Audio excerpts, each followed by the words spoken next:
Penolakan Injil Barnabas oleh kalangan Kristen tidak dapat dilepaskan dari persoalan teologis historis dan politik keagamaan yang saling bertaut. Injil ini sejak awal dipandang bermasalah karena isinya bertentangan secara mendasar dengan doktrin utama gereja yang sudah dibakukan melalui konsili-konsili besar. Ajaran tentang ketuhanan Yesus, penyaliban, dan konsep dosa warisan menjadi titik paling sensitif. Injil Barnabas secara tegas menolak ketuhanan Yesus dan menempatkannya sebagai nabi manusia, pilihan Tuhan yang mengajarkan tauhid murni. Dalam teksnya, Yesus digambarkan bersujud berdoa kepada Tuhan dan mengingkari bahwa dirinya adalah Tuhan atau anak Tuhan. Bagi teologi Kristen, arus utama hal ini bukan sekadar perbedaan kecil, melainkan ancaman langsung terhadap fondasi iman gereja, sehingga secara otomatis Injil Barnabas diposisikan sebagai teks sesat dan berbahaya. Selain persoalan teologi, alasan historis juga sering dikemukakan oleh ilmuwan Kristen. Mereka menyatakan bahwa naskah Injil Barnabas yang dikenal saat ini baru muncul pada abad pertengahan dan tidak ditemukan bukti kuat keberadaannya pada masa gereja awal. Argumen ini dipakai untuk menyimpulkan bahwa Injil Barnabas adalah karya belakangan yang tidak otentik. Namun, bantahan ilmuwan Muslim menyoroti bahwa ketiadaan naskah awal tidak otomatis membatalkan keberadaan ajaran yang lebih tua. Banyak teks kuno hilang karena penindasan politik dan sensor agama. Sejarah mencatat bahwa gereja memiliki tradisi panjang dalam menyaring dan memusnahkan teks-teks yang dianggap menyimpang dari doktrin resmi. Oleh karena itu, absennya Injil Barnabas dari kanon gereja justru dipandang sebagai akibat dari proses seleksi ideologis, bukan bukti kepalsuan ajarannya. Aspek lain yang jarang dibicarakan secara terbuka adalah klaim adanya pengaruh dan kepentingan Yahudi yang tersembunyi dalam proses kanonisasi Injil. Beberapa ilmuwan Muslim berpendapat bahwa konflik awal antara pengikut Yesus yang masih memegang hukum Taurat dengan komunitas gereja Paulus telah membuka ruang kompromi tertentu. Injil-injil kanonik cenderung melunakkan kritik terhadap kelompok Yahudi tertentu, sekaligus mengalihkan kesalahan penyaliban kepada otoritas Romawi secara naratif. Injil Barnabas justru menampilkan posisi yang lebih keras dengan menggambarkan penolakan sebagian elit Yahudi terhadap kebenaran para nabi dan menolak konsep penebusan dosa melalui penyaliban. Narasi ini dianggap berbahaya karena mengganggu keseimbangan politik dan teologis yang sudah dibangun gereja selama berabad-abad. Salah satu poin paling kontroversial yang menyebabkan penolakan keras adalah penyebutan nama Ahmad dalam Injil Barnabas sebagai nabi yang akan datang.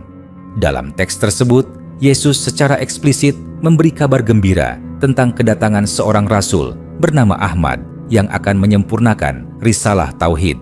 Bagi umat Islam ini selaras dengan ajaran Al-Quran yang menyebut bahwa Yesus memberikan kabar tentang rasul setelahnya bernama Ahmad. Bagi teologi Kristen, klaim ini tidak dapat diterima karena meruntuhkan gagasan finalitas Yesus sebagai juru selamat terakhir. Inilah sebab utama mengapa Injil Barnabas dipandang bukan sekadar berbeda, tetapi harus ditolak dan disingkirkan. Ilmuwan Muslim memberikan bantahan keras terhadap tuduhan bahwa Injil Barnabas hanyalah tiruan ajaran Islam. Mereka menegaskan bahwa kesesuaian ajaran bukan bukti peniruan, melainkan indikasi sumber wahyu yang sama. Para ulama menekankan bahwa Islam datang sebagai konfirmasi dan pelurus terhadap ajaran para nabi sebelumnya. Jika Injil Barnabas sejalan dengan Islam, maka itu justru memperkuat klaim keasliannya sebagai sisa ajaran tauhid murni sebelum mengalami distorsi. Selain itu, beberapa rincian dalam Injil Barnabas mengandung nuansa budaya dan hukum Yahudi kuno yang sulit direkayasa oleh penulis abad pertengahan tanpa akses luas pada tradisi tersebut. Bantahan lain diarahkan pada standar ganda yang digunakan gereja. Injil-injil kanonik sendiri ditulis puluhan tahun setelah Yesus dan penuh perbedaan narasi, namun tetap diterima sebagai suci. Jika keterlambatan penulisan dijadikan alasan penolakan, maka konsistensi menuntut penolakan serupa terhadap Injil kanonik. Para ilmuwan Muslim melihat penolakan Injil Barnabas lebih sebagai keputusan ideologis daripada akademis. Injil ini ditolak bukan karena bukti yang lemah, tetapi karena isinya terlalu jelas mendukung tauhid, menolak penyaliban, dan mengabarkan kedatangan nabi terakhir. Dengan demikian, polemik Injil Barnabas bukan sekadar perdebatan naskah kuno, melainkan cermin pertarungan besar antara konsep ketuhanan manusia dan kemurnian tauhid. Penolakan oleh Kristen menunjukkan batas toleransi teologi resmi, sementara klaim tersembunyi Yahudi mencerminkan kompleksitas politik agama pada masa pembentukan kanon. Bantahan keras ilmuwan Muslim berdiri pada keyakinan bahwa kebenaran wahyu tidak diukur dari pengakuan institusi, melainkan dari kesesuaiannya dengan ajaran para nabi yang menyeru kepada penyembahan Tuhan yang Maha Esa tanpa sekutu. Jika ingin saya bisa menyesuaikan gaya bahasa menjadi lebih akademik atau lebih dakwah, dalam diskursus modern Injil Barnabas sering dijadikan cermin untuk membaca ulang bagaimana otoritas keagamaan dibangun dan dipertahankan. Penolakan terhadap teks ini tidak hanya berlangsung pada level doktrin, tetapi juga menyentuh ranah kekuasaan intelektual. Gereja memposisikan diri sebagai satu-satunya penentu kitab suci yang sah, sehingga setiap teks di luar kendali tersebut otomatis dianggap menyimpang. Injil Barnabas menghadirkan ancaman karena membuka kemungkinan bahwa sejarah kenabian Yesus tidak berakhir pada konstruksi gerejawi, melainkan tersambung pada mata rantai para nabi sebelumnya dan sesudahnya. Hal ini mengguncang klaim eksklusivitas keselamatan yang selama berabad-abad menjadi identitas utama Kristen arus utama. Di sisi lain, ilmuwan Muslim menyoroti bahwa isi Injil Barnabas menunjukkan pola pemikiran profetik yang konsisten dengan tradisi kenabian Bani Israel. Seruan kepada ketaatan hukum Tuhan, penolakan penyembahan manusia, serta kritik terhadap kerakusan pemuka agama menjadi tema dominan. Pola semacam ini justru jarang ditemukan secara tegas dalam Injil kanonik yang lebih menekankan aspek penebusan spiritual. Bagi para cendekiawan Muslim, pergeseran ini bukan kebetulan, melainkan hasil dari proses teologisasi yang dipengaruhi oleh filsafat Yunani dan kepentingan kekaisaran Romawi yang membutuhkan agama universal tanpa beban hukum. Klaim adanya pengaruh Yahudi tersembunyi juga diperluas oleh sebagian peneliti Muslim dengan menyoroti sikap Injil Barnabas terhadap konsep bangsa pilihan. Dalam teks tersebut, keutamaan tidak diberikan berdasarkan keturunan, tetapi berdasarkan ketaatan kepada Tuhan. Ini sejalan dengan ajaran para nabi, termasuk Ibrahim, Musa, dan Muhammad. Pandangan ini bertentangan dengan sebagian narasi pasca Taurat yang menekankan identitas etnis sebagai keistimewaan spiritual. Karena itu, Injil Barnabas dianggap mengganggu konstruksi teologi tertentu yang telah mapan dan sensitif secara historis. Penyebutan Ahmad kembali menjadi titik krusial dalam lanjutan polemik ini.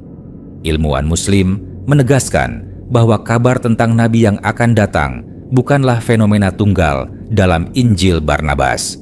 Tradisi lisan Yahudi dan teks-teks kuno lainnya juga memuat harapan tentang seorang utusan akhir zaman yang membawa hukum dan cahaya bagi seluruh umat manusia. Injil Barnabas hanya menyebutnya secara eksplisit dan jelas, sehingga tidak bisa ditakwilkan secara simbolik seperti yang sering dilakukan terhadap teks lain. Kejelasan inilah yang membuatnya sulit diterima oleh kalangan yang sudah menetapkan batas akhir wahyu. Bantahan keras juga diarahkan pada tuduhan bahwa Injil Barnabas syarat dengan kesalahan geografis dan historis. Para ulama Muslim menjawab bahwa banyak kritik tersebut bersandar pada asumsi modern tentang pengetahuan masa lalu. Kesalahan yang dituduhkan seringkali merupakan perbedaan perspektif budaya, bukan kekeliruan fakta. Bahkan Injil kanonik sendiri mengandung perbedaan lokasi silsilah dan kronologi, namun tetap dipelihara sebagai bagian dari iman. Ketika standar yang sama tidak diterapkan, maka kritik tersebut kehilangan objektivitasnya. Pada akhirnya, perdebatan tentang Injil Barnabas membuka ruang refleksi yang lebih luas tentang bagaimana kebenaran agama dipahami. Apakah ia ditentukan oleh jumlah pengikut, kekuatan institusi, atau kesesuaian dengan prinsip tauhid yang diajarkan para nabi? Ilmuwan Muslim berdiri pada posisi bahwa Injil Barnabas, meskipun ditolak secara resmi, tetap memiliki nilai penting sebagai saksi sejarah terhadap ajaran monoteisme murni dan kabar tentang datangnya Rasul penutup. Polemik ini akan terus hidup karena ia menyentuh inti keyakinan manusia tentang Tuhan wahyu dan makna kenabian itu sendiri. Berlanjut, pada dimensi filologis, sebagian ilmuwan Muslim mengalihkan fokus dari siapa penulis Injil Barnabas menuju apa pesan yang dikandungnya. Mereka menilai bahwa perdebatan tentang penanggalan sering dijadikan pengalih perhatian agar substansi ajaran tidak dibahas secara jujur. Ketika isi teks secara konsisten menyeru penyembahan kepada Tuhan, yang esa menolak pengultusan nabi dan mengecam praktik keagamaan yang menyimpang, maka pesan tersebut dinilai sejalan dengan misi seluruh nabi. Dari sudut pandang ini, keabsahan wahyu tidak bergantung pada stempel lembaga, melainkan pada kesinambungan risalah tauhid yang dibawanya. Pendekatan lain yang dikembangkan adalah membaca Injil Barnabas sebagai kritik internal terhadap penyimpangan umat beragama. Teks ini banyak menyoroti bahaya pemuka agama yang menjual hukum Tuhan demi kepentingan duniawi. Pesan semacam ini dianggap terlalu tajam bagi struktur gereja yang telah berkembang menjadi institusi besar dengan kekuasaan sosial dan politik. Oleh karena itu, penolakan tidak hanya bersifat teologis, tetapi juga protektif demi menjaga kewibawaan dan stabilitas otoritas keagamaan yang telah mapan. Dalam konteks dialog antar agama, Injil Barnabas sering diposisikan sebagai jembatan yang sengaja diputus. Ilmuwan Muslim melihat bahwa teks ini justru membuka ruang percakapan jujur antara Islam, Kristen, dan Yahudi tentang asal-usul ajaran para nabi. Namun, ruang ini dianggap berbahaya karena berpotensi mengaburkan batas identitas yang selama ini dijaga ketat. Dengan menyingkirkan Injil Barnabas, masing-masing tradisi dapat mempertahankan narasi tunggal tanpa harus berhadapan dengan pertanyaan yang sulit dan mengganggu kenyamanan teologis. Lebih jauh lagi, sebagian pemikir Muslim memandang kontroversi ini sebagai contoh bagaimana sejarah ditulis oleh pihak yang berkuasa. Teks yang selaras dengan kepentingan dominan dilestarikan, sementara yang bertentangan disisihkan dan dilabeli palsu. Injil Barnabas menjadi simbol dari suara yang kalah dalam pertarungan wacana keagamaan. Meskipun tidak diakui secara resmi, keberadaannya terus dibicarakan karena ia menyentuh kegelisahan mendasar tentang keaslian ajaran dan arah penyembahan manusia. Akhirnya, pembahasan Injil Barnabas tidak berhenti pada penerimaan atau penolakan semata, tetapi mengajak pembaca untuk bersikap kritis terhadap warisan keagamaan yang diterima secara turun-temurun. Ilmuwan Muslim menekankan bahwa iman yang kokoh tidak takut pada kajian dan perbandingan. Injil Barnabas dalam pandangan mereka berfungsi sebagai pengingat bahwa kebenaran wahyu selalu menyeru manusia kembali kepada Tuhan. Yang satu meninggalkan pengkultusan makhluk dan menantikan keadilan ilahi yang akan ditegakkan melalui risalah para nabi sepanjang zaman. Perbincangan juga melebar pada dampak psikologis dan sosial yang ditimbulkan jika Injil Barnabas diberi ruang dalam kajian publik. Bagi sebagian kalangan Kristen, pembacaan teks ini dikhawatirkan menimbulkan kebingungan iman karena menghadirkan gambaran Yesus yang sangat berbeda dari figur yang diajarkan di mimbar gereja. Kekhawatiran tersebut memperlihatkan bahwa penolakan tidak selalu lahir dari kajian ilmiah murni, tetapi dari ketakutan akan runtuhnya keyakinan yang sudah mengakar kuat sejak kecil. Injil Barnabas dipandang bukan sekadar buku, tetapi potensi guncangan identitas spiritual. Ilmuwan Muslim menanggapi hal ini dengan menekankan bahwa kebenaran tidak seharusnya disembunyikan demi kenyamanan psikologis. Mereka menilai bahwa sejarah agama penuh dengan fase ujian intelektual yang memaksa umat beriman untuk menimbang kembali apa yang diyakini. Injil Barnabas, menurut pandangan ini, berfungsi sebagai alat uji yang mengajak manusia berpikir tentang hakikat kenabian peran wahyu dan tujuan ibadah. Ketika sebuah ajaran tidak siap diuji, maka masalahnya bukan pada teks yang diuji, melainkan pada fondasi keyakinan itu sendiri. Isu penerjemahan juga menjadi bahan perdebatan baru. Beberapa peneliti Muslim menyoroti bahwa terjemahan Injil Barnabas yang beredar seringkali dipilih secara selektif untuk menonjolkan kesan janggal dan mengaburkan pesan utamanya.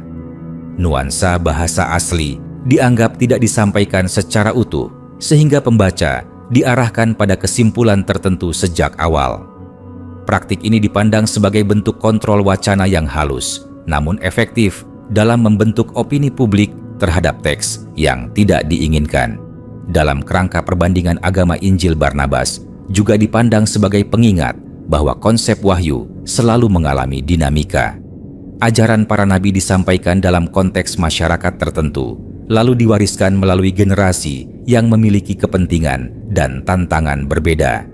Ilmuwan Muslim berpendapat bahwa Injil Barnabas merekam fase ajaran yang lebih dekat dengan sumber kenabian sebelum dipengaruhi oleh spekulasi metafisik.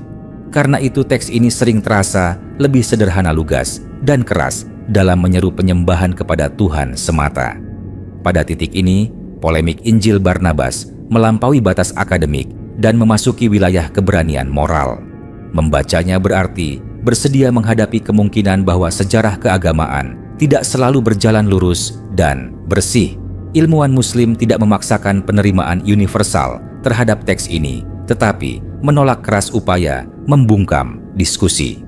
Bagi mereka, Injil Barnabas layak dikaji bukan untuk menimbulkan permusuhan, melainkan untuk menyingkap bagaimana pesan tauhid berjuang bertahan di tengah arus kekuasaan penafsiran dan kepentingan manusia sepanjang sejarah. Pada lapisan yang lebih dalam, pembahasan Injil Barnabas juga menyentuh persoalan otoritas moral dalam agama. Ilmuwan Muslim menilai bahwa banyak penolakan keras justru muncul karena teks ini mengembalikan tanggung jawab iman kepada individu, bukan kepada lembaga.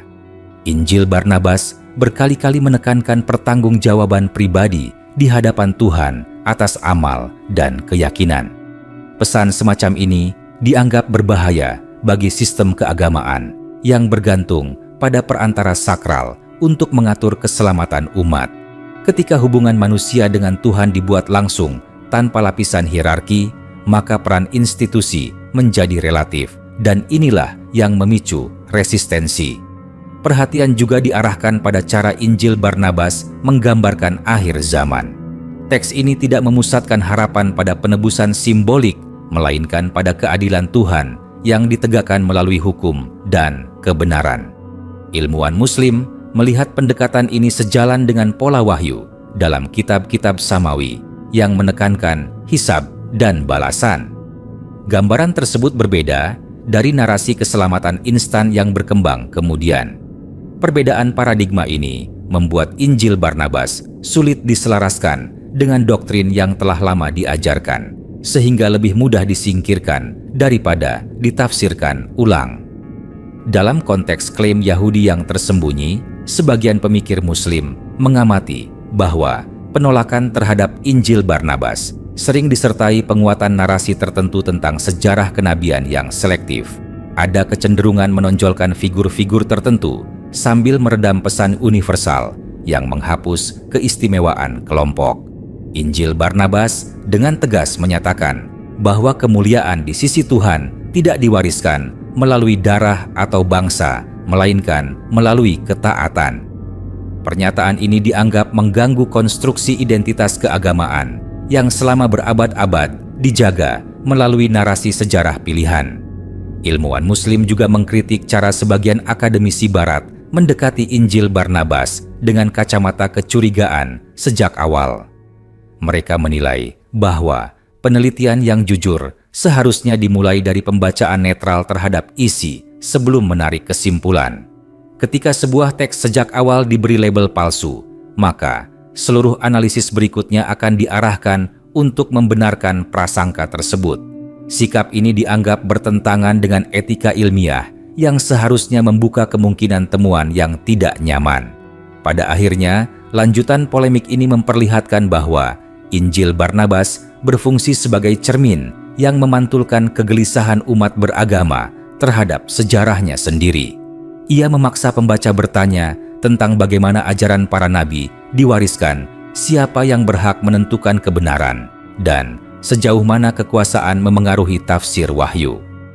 Ilmuwan Muslim memandang bahwa selama pertanyaan-pertanyaan ini masih relevan, maka Injil Barnabas akan terus hadir dalam wacana sebagai teks yang mengusik, namun tidak pernah benar-benar bisa dihapus dari ingatan sejarah keagamaan umat manusia.